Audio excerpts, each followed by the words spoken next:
How to change outgoing mail server on iPhone.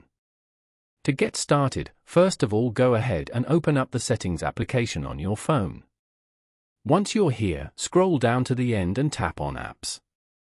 You can view all your phone apps over here.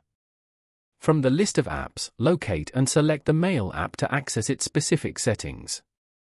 Now, tap on Mail accounts at the very top. This is where you can view all your configured email accounts. Select the specific email account for which you wish to change the outgoing server.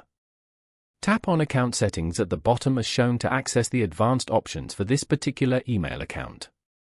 Under the Outgoing Mail Server section, tap on SMTP to view your current server settings.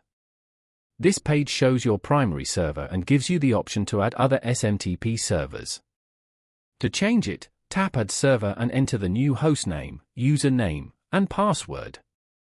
Following all of these steps, you can easily change the outgoing mail server on an iPhone.